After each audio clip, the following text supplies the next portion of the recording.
Olá, queridos do Senhor, eu sou a pastora Rose Stutz. Sejam bem-vindos ao nosso canal. Creia, o Senhor tem uma palavra de vitória para a sua vida.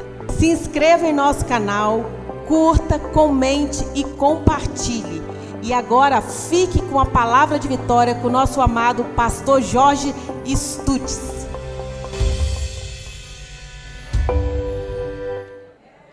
Então, tomando posse da porta que nos foi aberta na quarta-feira, nós vamos falar sobre Deuteronômio capítulo 32. Nós vamos ler 3 versos: 10, 11 e 12. Após a leitura, nós vamos explanar essa palavra. Meu desejo é que você saia daqui hoje alimentado, que a sua alma saia transbordante, teu coração saia saltitando de alegria, com a força renovada, com a coragem, com a unção, com a visão, entendeu? Que você possa enxergar lá longe, mais alto, e isso nós só conquistamos através da bendita palavra do Senhor, da inefável, da inerrante palavra de Deus. Essa palavra que transforma o homem, essa palavra que muda o caráter, que muda a visão, é esta palavra. Então é através dessa palavra que o milagre vem, que as coisas acontecem e que nós vamos adquirindo mudança dia após dia. Nós estamos em obras. Falamos de manhã hoje na escola bíblica dominical. Nós estamos no ano da reconstrução, muita gente reconstruindo a vida financeira, a vida espiritual, a vida familiar.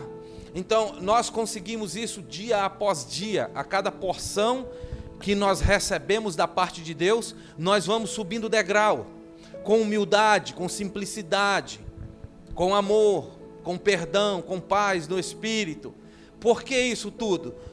Porque é uma forma incansável que eu encontro para falar isso, porque nós estamos aqui passando. Nós estamos passando, tá bom? Então, o texto de Deuteronômio, capítulo 32, no verso 10, diz assim: numa terra deserta ele te encontrou. É Deus te encontrou. Olha o que diz a palavra. Numa terra deserta ele o encontrou, você, eu. Numa região árida e de ventos uivantes, ele o protegeu e dele cuidou, e de você cuidou. Ele o protegeu e de você cuidou, guardou como a menina. Olha o que nós representamos para Deus. Olha o que nós representamos para Deus. Primeiro, numa terra deserta ele nos encontrou. Onde você estava? No deserto. Esse deserto tem nome. Esse deserto tem nome. Pode ser que ele te encontrou lá nas trevas, lá no pecado, lá na prostituição, lá no tráfico, lá na violência, lá na mentira, lá no engano. Então, numa terra deserta ele te encontrou, numa região árida e de ventos uivantes. Isso é muito forte, guarda isso. Ele o protegeu e te cuidou, guardou como a menina dos teus olhos. Faz um estudo para você ver o que é que significa menina dos olhos. Você já ouviu muito falar sobre menina dos olhos de Deus. Então, guardou como a menina dos teus olhos, como a águia que desperta a sua ninhada, paira sobre os seus filhotes, depois estende as asas para apanhá-los, levando-os sobre elas. No verso 10, Deus os encontrou perdidos no deserto, numa região onde viviam animais ferozes. Quantas vezes você recebeu livramento de morte? Quantas vezes? Para pensar sobre isso. Certa feita eu era muito jovem, passava na principal ali, perto da Excelsa, e uns meninos chutando bola na minha frente. Eu era jovem ainda, e um menino chutou, a bola bateu no fio, caiu fogo, começou a pegar fogo onde eu estava passando. Eu, desesperado, corri para a pista, quando então passa um carro grande, uma carreta, tirando cabelo, pelos de mim. Naquele exato momento, eu ainda longe da graça, mas entendi, Deus me deu um livramento de morte. Quantas vezes Deus te livrou da morte? Quantas vezes? Olha, diz assim, Deus os encontrou perdidos no deserto. Quando nós falamos que estávamos perdidos no deserto, nós falamos de uma vida sem sentido, sem alegria, sem prazer. Pelo menos uma grande parte do povo que aqui está me ouvindo andou pelo mundo aí fora. E você que andou pelo mundo aí fora, se aconteceu como aconteceu comigo era assim. Eu estava no meio de muitos amigos, muita gente, em festas, em noites, em carnavais, me sentindo sozinho. Solidão. Vida de deserto. Vida de solidão. Onde os ventos eram uivantes, eram fortes, eram ventos contrários. Deus os encontrou perdidos no deserto, sem rumo, sem direção. Era um tipo de Agar que não sabia para onde ia, desesperado, perdidos no deserto, numa região onde viviam os animais ferozes. Chegou perto, cuidou de você e protegeu como se fosse a menina dos seus olhos. Que sentimento é esse que Deus tinha por nós? Que graça Deus achou em nós? O que nos chamou a atenção? O que chamou a atenção de Deus em nós? Para pensar. Se Deus nos atraiu a Ele mesmo, o que Deus achou em você? Ou acha agora? Qual é o seu estilo de vida? Quais são as suas prioridades? O que você mais ama? O que você mais gosta de fazer? Observe a sua lista de prioridades e vê se nela você encontra Pai, Filho e Espírito Santo. Vê se você é um homem, uma mulher ensinável, ou se a sua mente é cauterizada, você já sabe tudo, você já conhece tudo, você não precisa de um conselho, você não precisa de uma direção, você não precisa de uma oração, porque você sabe tudo. Faça uma análise aonde é que você precisa mudar. Observa se você entra nessa casa e sai do mesmo jeito. Está errado. Você tem um termômetro. Nós somos as 10 virgens. Uns são puros, outros são prudentes, outros são tolos. Nós somos as 10 virgens. Você tem o nível do azeite na sua lamparina. Observa se você entra numa reunião como essa e sai do mesmo jeito. Porque se for assim, tem alguma coisa errada. Tem alguma coisa errada. A palavra está batendo e está desviando e indo para algum lugar, menos para o seu coração. Menos para a sua vida. Então analisa isso. O texto diz: chegou perto, cuidou de você e protegeu como se fosse a menina dos teus olhos. Como a águia desperta a sua ninhada. O que você entende por ninhada? Como a águia desperta a sua ninhada. O que é que nós podemos entender como ninhada? Podemos entender como a águia desperta a sua ninhada, como Deus desperta a sua igreja. É isso.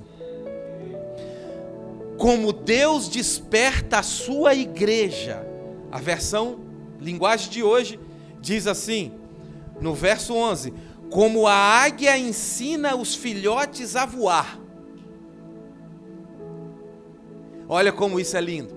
Você acha que Deus está feliz ou satisfeito com a sua postura hoje? De comodidade? Será que você pode fazer mais? Você tem potencial para mais? Olha Deus despertando a sua ninhada. Olha Deus despertando a sua igreja. Será que você pode doar mais? Como Deus desperta a sua igreja, ensinando-as a voar.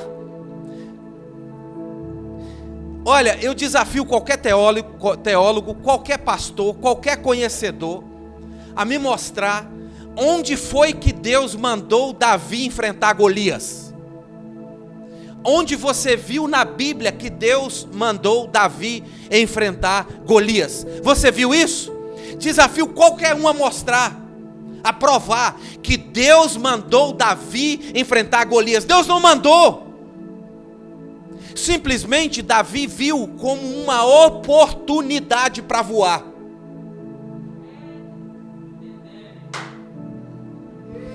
Ele viu como uma oportunidade. Ele viu Golias como uma oportunidade. Deus não mandou. Deus não mandou. Ele viu como uma oportunidade para ser um vencedor, para voar. Número 1. Número 2. Ele confiou em Deus. Número 3. Ele confiou no seu potencial. Ele viu Golias como um trampolim. Ele viu Golias como uma oportunidade. Um obstáculo como aquele, uma adversidade como aquela, uma guerra como aquela, ele olha para aquele homem e diz: é a minha oportunidade para voar. Deus despertando a sua ninhada. Mais forte, mais forte.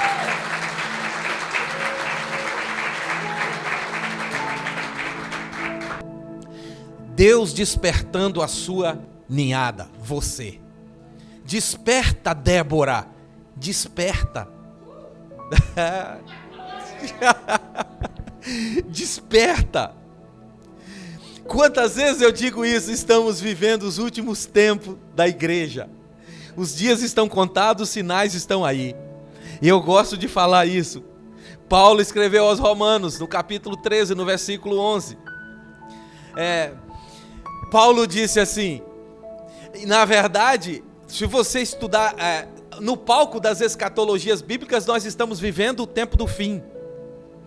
Porque Paulo escreve aos Romanos, no capítulo 13, no verso 11, conhecendo o tempo, que é hora de despertarmos do sono, porque a nossa salvação está mais perto de nós agora do que quando no princípio aceitamos a fé. É por aí que vai. Você tem crescido na graça, no conhecimento? Ou tem crescido só em estatura? Só ficou grande, para cima e para os lados?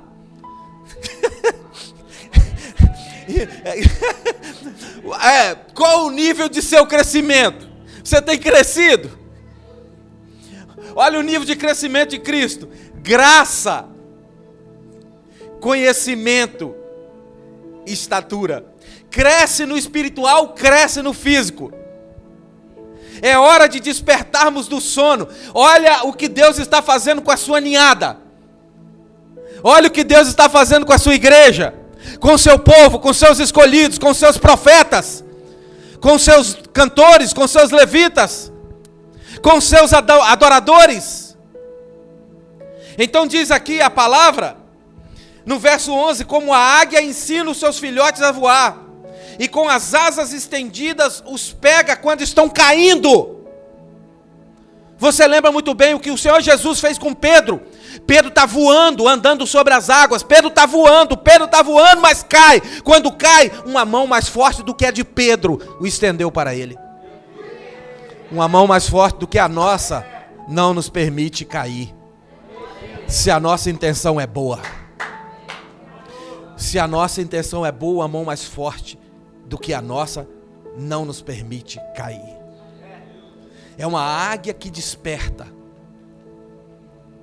É uma águia que sacode, que agita o seu ninhado, que cutuca, que dá palavra de ânimo, que diz que é capaz, que diz que nós temos condição. Qual o sentimento que Davi teve? Como uma oportunidade. Um pouquinho mais de som aqui. Como uma oportunidade. Então, Deus está contente com a sua posição hoje, ou você pode mais? Aleluia, glória a Deus.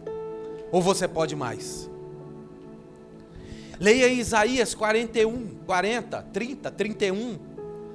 E nós falamos isso aqui poucos dias atrás. Você vai ver sobre a velocidade do cristão.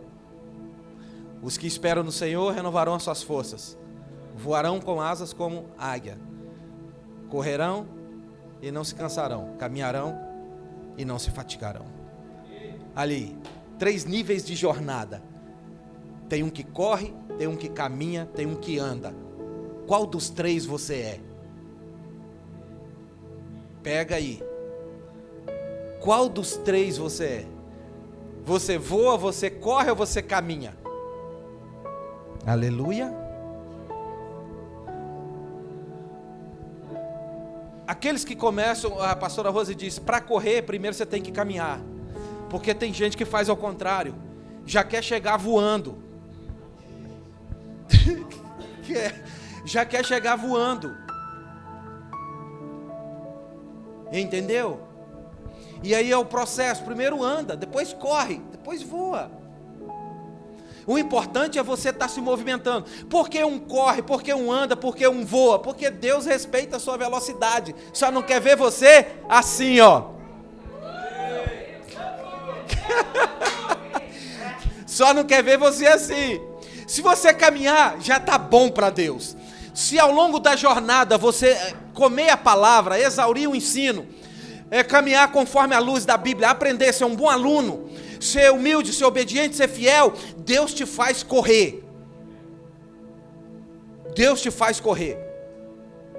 Se na sua corrida você não ficar orgulhoso, se você não ficar soberbo, se você não se envaidecer, Deus vai te fazer voar. Ele vai te despertar do ninho para te fazer voar. Pois Ele trabalha assim. O Deus que desperta a sua ninhada, nós, eu e você. Para correr você tem que andar. E para correr, às vezes você corre o trote. Quem corre aqui, Frank me falou esses dias, né, Frank? Esses dias não, muitos anos atrás. Você estava no trote. Mas tem 2 tipos de trote. Tem o trote corrida e tem o trote que é enganação. Você já ouviu alguma coisa nesse sentido? E é trote. Pois é, esse tipo de trote que é trote, não é corrida. Então, será que na ninhada de Deus tem alguém com trote? Essa é a grande verdade. Um Deus que desperta a sua ninhada para ensinar os filhotes a voarem. E quando eles estão caindo, como a águia que toma os filhotes sobre as suas asas. Estudiosos dizem que a águia nunca pega os filhotes com as garras, com medo, se é essa palavra que eu posso usar, com medo de machucar os filhotes. O que é que a gente aprende com isso? Os estudos dizem que a águia sempre vai levar os filhotes sobre as asas, para não machucar com as garras. O que é que eu aprendo com isso? Deus não nos dá o que nós merecemos. Porque o que nós merecemos, certamente, Deus nos machucaria, se Ele nos desse. Então Ele prefere nos conduzir sobre as suas asas. Sobre as suas asas. Porque o lugar onde outrora vivíamos, era lugar de sofrimento e de ventos uivantes. Era lugar deserto. Eu nunca fico satisfeito, contente, feliz, de jeito nenhum. Eu nunca fico grato quando alguém reclama da igreja.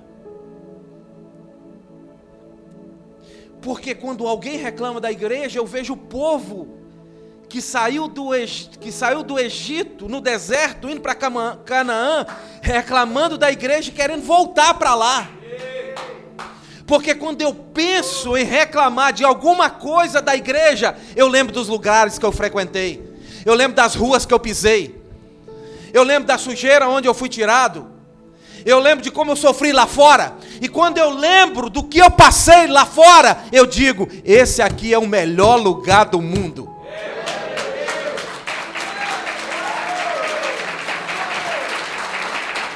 Mais forte, mais forte.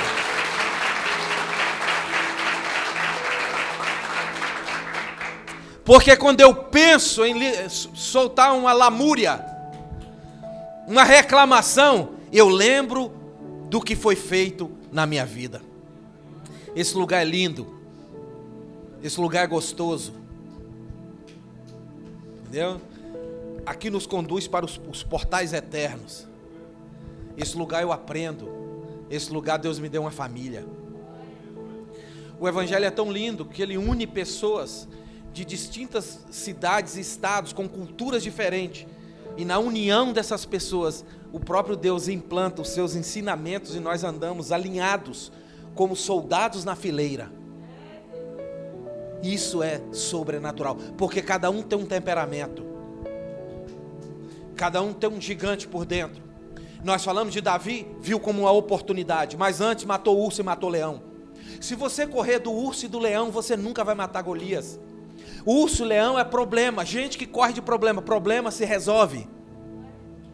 Com choro, com lágrima, com oração, mas se resolve. Deus despertando a sua ninhada para voar, para fazer, para operar, para crescer, para ser inteligente, para ser conhecedor, para se parecer mais e mais e mais e mais com o nosso Senhor e Salvador Jesus Cristo. Porque quando você tenta voar, tenta fazer, tenta executar a missão, se você escorregar e cair, a mão dele te segura. A mão do Senhor te segura. Como a águia desperta a sua ninhada, paira sobre os seus filhotes e depois estende as asas para apanhá-los, levando sobre elas. Você sabe muito bem o que é isso? É uma águia que solta o seu filhote de penhasco abaixo, para dar a ela maturidade. Você acha que as dores do Evangelho, as dificuldades do Evangelho é para quê? Se não for para te formar, se não for para te forjar, se não for para te preparar. É como se Deus soltasse o seu filho de penhasco abaixo, mas de olho, olhando, observando, cuidadosamente. Se alguma coisa nessa jornada não dá certo, a mão do Todo-Poderoso nos segura. Ele é a nossa proteção. Então é isso, vinculado a isso, Davi confiou em Deus e confiou no seu potencial. E aí? Podemos fazer mais para Deus ou não? Pois quando eu me coloco em um culto como esse, eu venho para aprender mais. Para amanhã, segunda-feira, eu estar sabendo mais do que domingo. Entendeu? Por isso que culto é imperdível. Culto é imperdível. Você lembra muito bem de Dídimo, conhecido também como Tomé. Você conhece a história dele? Você sabe que depois que Jesus ressurreto aparece aos discípulos e Tomé não estava lá. Faltou o culto aquele dia. Será que tem Tomé aqui que gosta de faltar culto? Por nada. Trabalho nós respeitamos, estudo respeitamos, agora por nada é um Tomé. Porque quando Jesus ressurreto aparece aos discípulos e Tomé não está presente, Tomé perdeu o culto, deixou de receber. E agora quando Jesus já não está mais, os apóstolos, amigos do Dídimo, que significa gêmeo, os amigos de Tomé disseram: Jesus esteve aqui, ele veio até nós. O que é que Tomé responde? Ah, não, você está de brincadeira. Se eu não ver o furo na mão, e se eu não ver a face, eu não acredito. Ele passou a ser conhecido como um incrédulo. Talvez você já usou essa frase: ah, eu sou igual Tomé, só acredito vendo. Mas para Tomé ver, Jesus teve que voltar. E quando Jesus voltou novamente, Tomé viu. Ele estava no culto dessa vez. Só que tem um detalhe: quando Tomé tinha visto uma vez, os outros já tinham visto duas. Sabe o que significa isso? Sabe o que significa isso? Desnível. Desnivelado. Enquanto um vê uma, duas, três, 4, 5, 6, o outro vê uma. Enquanto um vê 4, o outro vê 2. Por quê?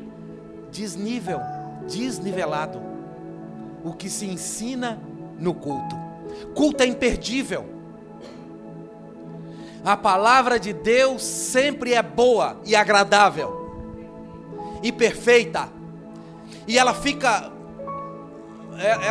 melhor ainda, se é que eu posso dizer assim, quando encontra um coração que é terra boa. Aí frutifica, aí prospera, aí rompe. Deus despertando a sua ninhada, a sua igreja. Você aí que já pregou, já cantou, já dançou, já fez a obra, já foi obreiro, já foi trabalhador da seara. Você que fez alguma coisa para Deus, Deus te chama, está despertando você. Você que nunca fez nada, é tempo de fazer agora. É a águia que desperta a sua ninhada para ensinar a voar. Diz o verso 12, assim diz: o Senhor sozinho o levou, nenhum Deus estrangeiro o ajudou. Na versão de hoje, linguagem de hoje diz: Ele os guiou sozinho, sem a ajuda de outros deuses. Sabe, senhoras e senhores, o nosso Deus é suficiente. Não precisa de mais, não precisa de outros caminhos. Esse caminho é único. Sozinho, Ele fez uma obra redentora na tua vida. O tempo de despertamento é agora. É hoje. É nesse exato momento. Por isso é que Ele desperta para nos colocar em movimento. Sabe, Deus tem um chamado grande na tua vida, e isso só é possível acontecer com o seu movimento, com a sua atitude, com a sua aceitação. Sozinho, Deus não vai fazer. Deus movimenta uma montanha, mas não movimenta uma palha, se essa palha estiver sob os seus cuidados. Deus vira o mundo, mas não mexe um cisco, se esse cisco é você que tem que mexer. Pegue a palavra e viva o sobrenatural. Você já ouviu a Bíblia falar sobre pastos verdejantes e águas tranquilas? Você já andou por esse pasto? Você já se banhou nessas águas tranquilas?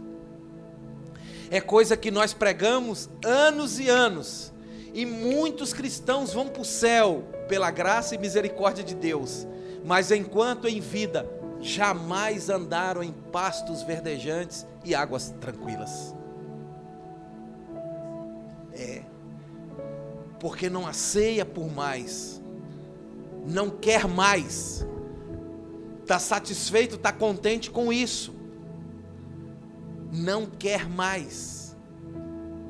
Não é alguém sedento que quanto mais vem, mais quer. Que a sua fome, a seu apetite seja grande pelo reino dos céus.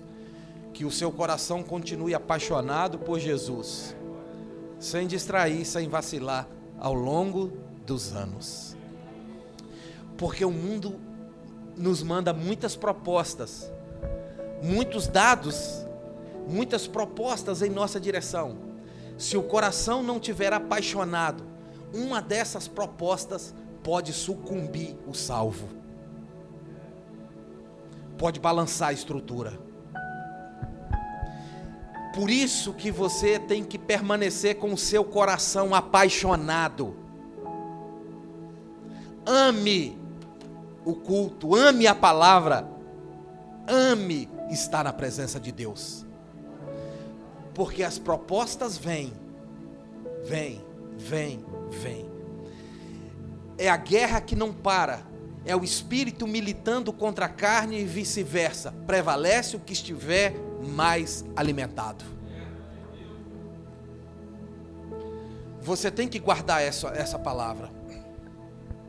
É guerra entre o espírito e carne. O que estiver mais alimentado vai vencer. E como é que você alimenta o seu espírito? Como é que você alimenta a sua vida espiritual? Se não é estando no meio das tochas, das brasas, não é bola de fogo? Como é que você vai alimentar o seu espírito, a sua mente, o seu coração, se você estiver ausente? Ainda mais habitando num corpo corruptível como esse, que é mais fácil nos levar para o mal do que para o bem. É mais fácil errar do que acertar. Como é que nós vamos alimentar? Santifique-se na palavra. A minha palavra é a verdade. Santifique-se na verdade. A minha palavra é a verdade. Disse o salmista: escondi no meu coração a tua palavra. Escondido no oculto, onde ele, Deus, sabe, para o inimigo não roubar, não ceifar, não matar. A parábola da semente. Cada terra é um coração. Mas o melhor de tudo, o forte de tudo, é que nós somos ninhada de Deus. Eu falo isso na igreja e já falei outras vezes. Você que conhece, já viveu na roça, vai mexer numa ninhada de galinha ou de qualquer um outro animal. Nós somos ninhada de Deus, agitada pelo Senhor para executar a missão agora, hoje. Acredite no seu potencial, confie em Deus e observe os Golias como uma oportunidade para você voar. Se você pegar essa palavra, você consegue romper com todos os seus desafios. E você não vai ser, você já é muito mais do que vencedor em Cristo Jesus.